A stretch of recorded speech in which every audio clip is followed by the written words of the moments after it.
आदाब, मैं फारूक खान, संपादक इकरा पत्रिका, थार न्यूज़ इकरा पत्रिका के इस चैनल में आपका स्वागत है, आपका इस्तकबाल है।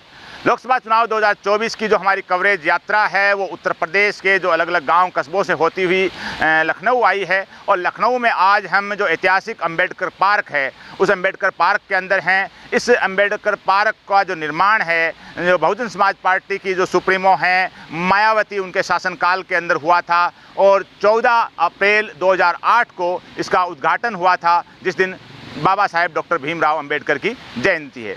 तो 14 अप्रैल 2008 को इसका उद्घाटन हुआ था। ये जो पूरा आप दिखाने की कोशिश कीजिए, ये जो अंबेडकर पार्क है एक बड़ा ही ऐतिहासिक है। इसमें काफ़ी संख्या में अंदर हाथियों की जो मूर्तियां हैं, कुमारी मायावती हैं उनकी स्टैचू बताई जा रही है, और अंदर जो कांशीराम हैं उनके जो बसपा के फाउंडर हैं उनकी स्टैचू है इसके अंदर, और भी काफ़ी इसके अंदर गैलरी वगैरह बनी हुई हैं। और बाहर से एक बड़ा विशाल द्वार जो अंबेडकर द्वार के नाम से है, और बहुत ही खूबसूरत दृश्य है। और यहाँ सुबह शाम जो लोग हैं घूमने आते हैं, लखनऊ से भी और बाहर से भी। यानी एक बेहतरीन निर्माण कार्य मायावती की सरकार में हुआ है बाबा साहेब डॉक्टर भीमराव अंबेडकर के नाम पर। और इसका जो नाम है वो जो नाम रखा गया है डॉक्टर अंबेडकर सामाजिक परिवर्तन स्थल। तो जाहिर सी बात है जो हम बात कर रहे हैं, इसके साथ में जो पॉलिटिकल बात हम करना चाह रहे हैं कि जो लोकसभा चुनाव चल रहे हैं उसके अंदर जो एक बड़ी बात जो कही जा रही है अपोजिशन की तरफ से, पक्ष की तरफ से, विपक्ष की तरफ से, लोकतंत्र बचाने की, संविधान बचाने की, आरक्षण बचाने की जो बात कही जा रही है। एक तरफ जो अपोजिशन की पार्टियां वो ये कह रही हैं कि भारतीय जनता पार्टी सरकार में आएगी तो संविधान को बदल देगी, लोकतंत्र का खात्मा हो जाएगा, आरक्षण का खात्मा हो जाएगा। यानी पक्ष और विपक्ष की तरफ से जो टीका टिप्पणी है आए दिन जो मंच से बड़े बड़े नेता कर रहे हैं, चाहे प्रधानमंत्री नरेंद्र मोदी हों, चाहे राहुल गांधी हों, खड़गे हों, तमाम तर नेता हैं ये बातें कर रहे हैं। चाहे यूपी के पूर्व मुख्यमंत्री अखिलेश यादव हों, वर्तमान मुख्यमंत्री योगी आदित्यनाथ हों, ये तमाम तर लोग हैं वो ये सारी बातें कर रहे हैं जो संविधान के ताल्लुक से, लोकतंत्र के ताल्लुक से, आरक्षण के ताल्लुक से। हम यहाँ इसे अंबेडकर पार्क में इसलिए आए हैं कि जो इसका नाम है सामाजिक परिवर्तन स्थल है। लेकिन जब बात परिवर्तन की करें तो इसमें कोई दो राय नहीं है कि देश के अंदर विकास हुआ है। पिछले 70-80 साल में ऐसा नहीं है कि अभी विकास हुआ है। 70-80 सालों में जितनी भी सरकारें रही हैं, चाहे केंद्र की सरकार रही हैं, चाहे राज्यों की सरकार रही हैं, उन्होंने अपने अपने स्तर पर विभिन्न प्रकार का विकास कार्य किया है, इसमें कोई दो राय नहीं है।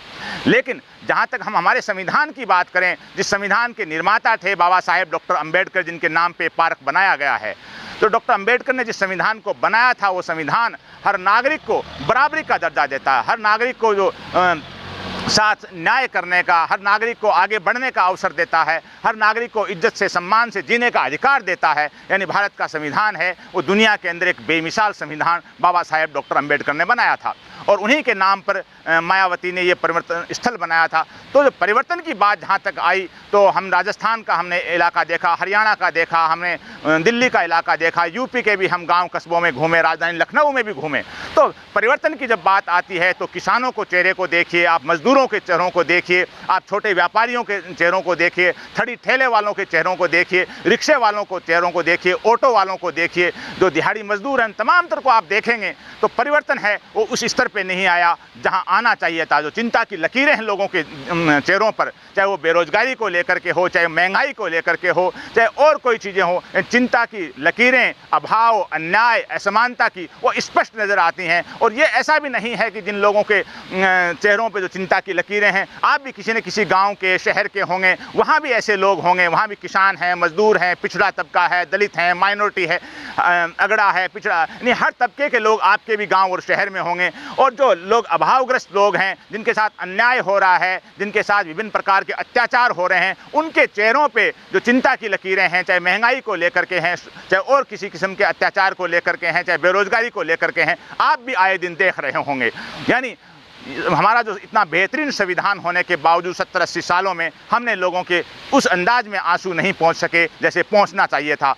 जहाँ तक बात जो कांग्रेस पार्टी है, अखिलेश यादव हैं जो सपा के हैं, या बहन मायावती हैं जो बसपा की, तमाम तर नेता हैं जो बात कर रहे हैं संविधान बचाने की, लोकतंत्र बचाने की, एक दूसरे पे कम्युनल होने की, एक दूसरे पे तुष्टीकरण करने की, ये जो सारी बातें तो कही जा रही हैं, लेकिन वो मूल मुद्दे हैं वो कहीं ना कहीं चुनाव से पूरी तरह से एक तरह से गायब से हो गए हैं, या उनके ऊपर विशेषता से चर्चा नहीं हो रही है। और जब बात की जाए कि किसी को कुछ देने की, चाहे वो आरक्षण का मामला हो, चाहे सामाजिक न्याय का मामला हो, तो तमाम तर सरकारें इसके लिए दोषी हैं, चाहे किसी भी पार्टी की रही हों, चाहे कोई भी पॉलिटिशियन, चाहे वर्तमान में जो शासन में है, चाहे वो अपोजिशन में है, सबको अवसर मिला था काम करने का। लेकिन सामाजिक परिवर्तन के तौर पे देखे जाएं, सामाजिक भाईचारे के तौर पे देखा जाए, सामाजिक न्याय के तौर पे देखा जाए, तो वैसा काम देश में नहीं हुआ जितना होना चाहिए था। ये हर गांव गरीब जो जहां जाते हैं, चाहे शहरों में, गाँव में, तो लोगों के जो माथे पर चिंता की लकीरें हैं, वो लकीरें तो साफ हैं, और उन लकीरों से ये नहीं पढ़ा जा सकता कि वो हिंदू है या मुसलमान है, वो फलां जात का है, फलां शहर का है, फलां गांव का है। यानी उसकी पहचान, जो चिंता की लकीर है, वो उसकी जाति और धर्म के ताल्लुक से नहीं है, वो उसकी बेरोजगारी के ताल्लुक से है, वो महंगाई के ताल्लुक से है, वो अभाव के ताल्लुक से है, वो अन्याय के ताल्लुक से है, वो अत्याचार के ताल्लुक से है। और उन चीज़ों के लिए, उन चिंता की लकीरों को मेटने की जिम्मेदारी शासकों की थी, लोकतंत्र बचाने वालों की थी, संविधान बचाने वालों की थी, आरक्षण देने वालों की थी, उन सब की थी जिन्होंने शासन किया और शासन कर रहे हैं। लेकिन वैसा काम नहीं हुआ जैसा होना चाहिए था। अब अगर हम इस पार्क के बात वापस करें, तो यहाँ जो काफ़ी संख्या में हाथी हैं, बड़ा एक विशाल पार्क बना हुआ है, इस पर सैकड़ों करोड़ रुपए उस ज़माने में खर्च हुए थे, अच्छा निर्माण कार्य है।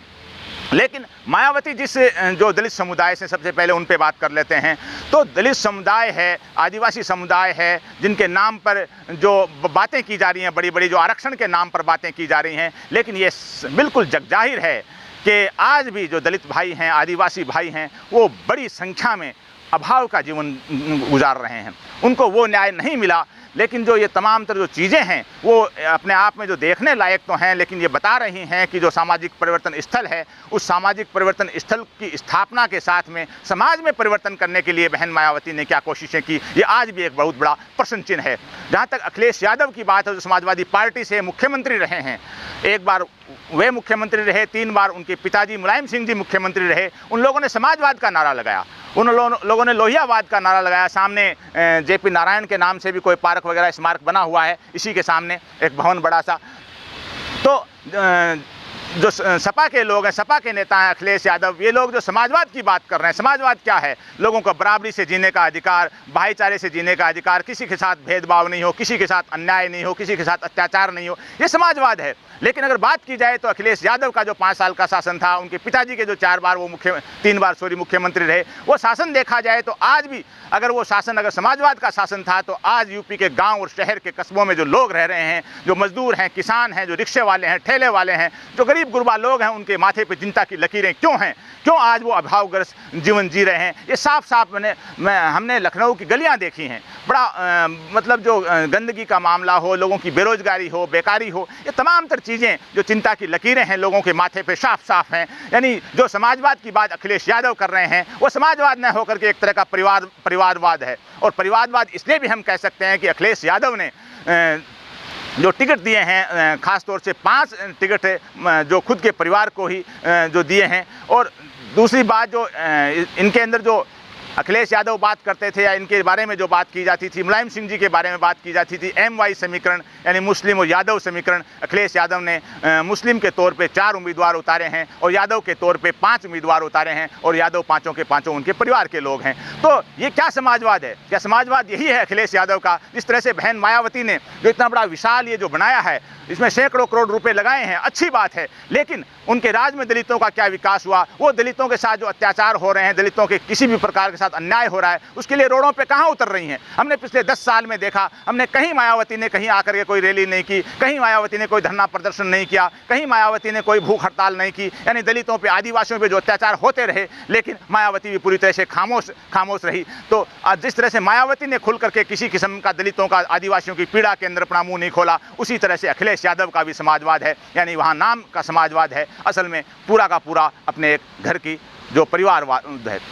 जहाँ तक बात की जाए राहुल गांधी की, कांग्रेस की बात, तो राहुल गांधी हैं, वो भी रायबरेली से, यहाँ पास की सीट है, वहाँ से चुनाव लड़ रहे हैं। अमेठी से पहले वो सांसद रहे हैं, उनके पिताजी सांसद रहे हैं, उनकी दादी सांसद रही हैं, उनके दादा सांसद रहे हैं, उनके जो दादी के फादर पहले प्रधानमंत्री पंडित जवाहरलाल नेहरू साहब यहाँ से सांसद रहे हैं। यानी तमाम तरह उनके परिवार के लोग उत्तर प्रदेश से सांसद रहे हैं, और उत्तर प्रदेश में बरसों बरस तक उनकी सरकार रही है। लेकिन आज अगर बात की जाए कि जो आरक्षण बचाने की बात कर रहे हैं, जो संविधान बचाने की बात कर रहे हैं, लोकतंत्र बचाने की बात कर रहे हैं, तो क्या है, क्या उनकी सरकारों में, जहां उनकी सरकारें थी, चाहे वो राजस्थान में थी कुछ महीने पहले या और राज्यों में थी, क्या वहां पर जो सरकारें थी तो वहां उन्होंने कुछ किया? चाहे पेपर लीक का मामला हो, चाहे लोगों आरक्षण का मामला हो, जो बैकलॉग के जो पद खाली थे उनका मामला हो, चाहे ओबीसी की जातीय जनगणना का मामला हो, क्या राहुल गांधी ने इन्होंने कुछ किया? यानी इनकी सरकारें जिन जिन प्रदेश में रही हैं वहाँ राहुल गांधी की पार्टी ने भी ऐसा कुछ खास नहीं किया। तो आरक्षण का जो मामला है, आरक्षण के मामले में भी तमाम तर पार्टियां हैं, सब बेनकाब हैं।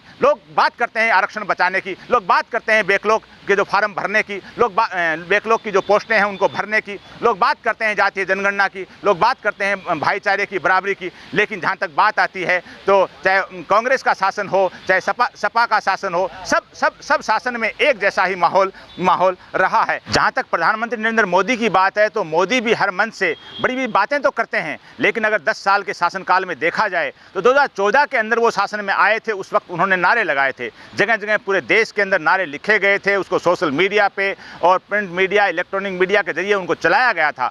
और उनके अंदर जो एक लैंग्वेज लिखी हुई थी, इसमें आखिरी हिस्सा था, अब की बार मोदी सरकार, नहीं होगा महिलाओं पर वार, या बहुत हुआ महिलाओं पर वार, अब की बार मोदी सरकार, नहीं होगा महंगाई का वार, अब की बार मोदी सरकार। 10 साल में पूर्ण बहुमत की सरकार मिली, 10 साल में उनको कोई रोकने वाला नहीं था, लेकिन महंगाई का क्या हाल है, बेरोजगारी का क्या हाल है, महिलाओं पर अत्याचारों का क्या हाल है, ये किसी से छुपा हुआ नहीं है। यानी मोदी ने भी जो 10 साल पहले जो बातें कही थी वही बातें आज आकर के बातें सब मन से कह सकते हैं, लेकिन क्रियान्वयन वो भी नहीं कर पाए। उन्होंने ये भी वादा किया था कि हर साल 2 करोड़ लोगों को सरकारी नौकरी देंगे। अगर 10 साल हो गए उनके शासन को लगातार तो 20 करोड़ सरकारी नौकरियां मिल जानी चाहिए थी। 15 लाख रुपए जो ब्लैक मनी का ला करके लोगों को अकाउंट में डालने की बात थी, वो भी अपने आप में एक जुमला साबित हुआ। तो ये सारी चीज़ें हैं, अगर लोगों के अकाउंट में नहीं आया तो कम से कम देश को ये बताना चाहिए कि 10 साल में हमने इतना ब्लैक मनी लेके आए हैं और किस किस का लेके आए हैं, देश को बताना तो चाहिए इस चुनाव के अंदर। लेकिन मोदी भी इस मामले में पूरी तरह से खामोश हैं और बातों को घुमा करके वही जो मुद्दा है, वो जैसे संविधान बचाने की, आरक्षण बचाने की बात होती है तो मोदी भी यही कहते हैं कि आरक्षण का खात्मा नहीं होगा, बाबा साहेब का संविधान है, इस संविधान की हम पूरी रक्षा करेंगे। कहने को तो है, लेकिन संविधान का क्रियान्वयन क्या मोदी के शासनकाल में, 10 साल के शासनकाल में क्रियान्वयन हुआ? इंस्टीट्यूट हैं जितनी भी जो संस्थाएं हैं सरकार की, वो संस्थाएं क्या पंक्चर नहीं हुई? लेकिन आरक्षण की अगर बात की जाए तो मोदी के शासनकाल में जो लेटरल एंट्री के जरिए जो डायरेक्ट एक तरह की IAS की भर्ती की गई, उसमें कितने लोग SC ST OBC के लिए गए? क्या उसमें आरक्षण है? ये सवाल आज भी बना हुआ है। क्या प्रधानमंत्री नरेंद्र मोदी इस सवाल का जवाब किसी मंच से देंगे कि लेटरल एंट्री के अंदर जो IAS भर्ती की गई थी उसमें कितने अंदर SC ST और OBC हैं? जब बात OBC आरक्षण की बात की जाए या खुद को OBC बताने की बात की जाए तो क्या जातीय जनगणना करवा करके जो OBC को जितना हक है वो देने के लिए क्या प्रधानमंत्री तैयार हैं? यानी बातें सब जगह होती हैं। जो राहुल गांधी की जो दादी थी इंदिरा गांधी, वो भी प्रधानमंत्री रही थी। 1971 में चुनाव में उन्होंने नारा दिया था गरीबी हटाओ। 1971 को आज करीब 55 साल हो गए। 55 साल बाद इंदिरा गांधी के पोते हैं राहुल गांधी, वो भी न्याय की बात कर रहे हैं, वो भी गरीबों की बात कर रहे हैं, गरीबी हटाने की बात कर रहे हैं, किसानों मजदूरों की बात कर रहे हैं। लेकिन 55 साल पहले जो नारा दिया था इंदिरा गांधी ने गरीबी हटाओ का, क्या इंदिरा गांधी के शासनकाल में गरीबी हटी? क्या उनके पिता राहुल गांधी के पिता राजीव गांधी के 5 साल के शासनकाल में गरीबी हटी? क्या 10 साल शासन करने का मौका मिला डॉक्टर मनमोहन सिंह जी को? क्या मनमोहन सिंह जी के शासनकाल में जो हटी गरीबी? नहीं हटी। तो आज 55 साल बाद फिर वही एक तरह का सा गरीबी हटाओ नारा, संविधान बचाओ, लोकतंत्र बचाओ, यानी तमाम तर नारे हैं। ये नारे एक जुमले साबित हो रहे हैं और लोग हैं उन नारों से दुखी हैं। और इन नारों के जो मामले में कोई भी पार्टी है, कोई भी पार्टी का नेता है, वो पूरी तरह से खरा नहीं उतर रहा हो। नारे तो लगाता है, लोगों की भावनाओं से खेलता है, वोट लेता है, सत्ता में आता है, लेकिन सत्ता में आने के बाद वो कभी भी किसी भी नारे पे खरा नहीं उतरता है। चाहे प्रधानमंत्री नरेंद्र मोदी हों, चाहे राहुल गांधी और इनकी पार्टी के नेता जो मुख्यमंत्री रहे हैं अलग अलग सरकारों में वो हों, चाहे अखिलेश यादव हों, चाहे मायावती हों, इन तमाम तर नेता जो पावर में आते हैं, पावर में आने के बाद उन नारों को एक तरह से भूल जाते हैं और चुनाव में आकर के वापस वही की वही जुमलेबाजी होती है, जिस जुमलेबाजी से किसी को कुछ नहीं मिलता है, न किसानों को कुछ मिलता है, न मजदूरों को कुछ मिलता है। और उन मजदूरों किसानों का न कोई जाति है, न कोई धर्म है। बेरोजगारी, बेकारी, अन्याय, शोषण ही उनकी एक पहचान है। क्या इनके ऊपर इन सवालों पे कोई जवाब देगा? क्या नई सरकार जो भी आएगी या जो भी लोग जीतेंगे इन सवालों पे गंभीरता से कोशिश करेंगे? ये जो सामाजिक परिवर्तन स्थल है, ये एक बार पुनः हम बताना चाह रहे हैं कि सामाजिक परिवर्तन स्थल है, ये बेहद खूबसूरत है, देखने के लायक है। लेकिन समाज में कितना परिवर्तन आया, किस नेता ने कितने परिवर्तन लाए, कौन कौन नेता इसके प्रति जागरूक हैं? लफाजी जरूर हो रही है चुनाव में, लेकिन हकीकत में जो परिवर्तन है वो कोसों दूर है, चाहे उसमें भारतीय जनता पार्टी हो, सपा हो, कांग्रेस हो, बसपा हो, तमाम तरह पार्टियां हैं उस चीज़ के लिए अपने आप में हमारे अंदाज में दोषी साबित हैं। सब मन से लफाजी ज़रूर कर रहे हैं आरक्षण बचाने की, संविधान बचाने की, लोकतंत्र बचाने की, न्याय देने की, जो अत्याचार को रोकने की, लेकिन हकीकत में सब कुछ बहुत दूर है। जनता की जो चेहरों की पढ़ा जाए, रिक्शे वालों को, ठेले वालों को, गरीब गुरबा किसान मजदूर के चेहरे को पढ़ा जाए, तो चाहे राजस्थान के हाल हों, चाहे उत्तर प्रदेश के हों, चाहे हरियाणा के हों, चाहे बिहार के हों, साउथ जो के राज्य हैं, कर्नाटक हो, कोई भी राज्य हो, महाराष्ट्र हो, गुजरात हो, तमाम तरह जो देखे जाए तो लोगों की जो चिंता की लकीरें हैं वो साफ साफ हैं। और वो चिंता की लकीर पढ़ के ये नहीं समझ सकता इंसान कि वो हिंदू है, मुसलमान है, किस जात का है, किस क्षेत्र का है। ये है कि वो पीड़ित है, अभावग्रस्त है, उसके साथ अन्याय हुआ है, वो महंगाई बेरोजगारी से उसकी कमर टूटी जा रही है। आज के इस एपिसोड में बस इतना ही। जय हिंद, जय भारत।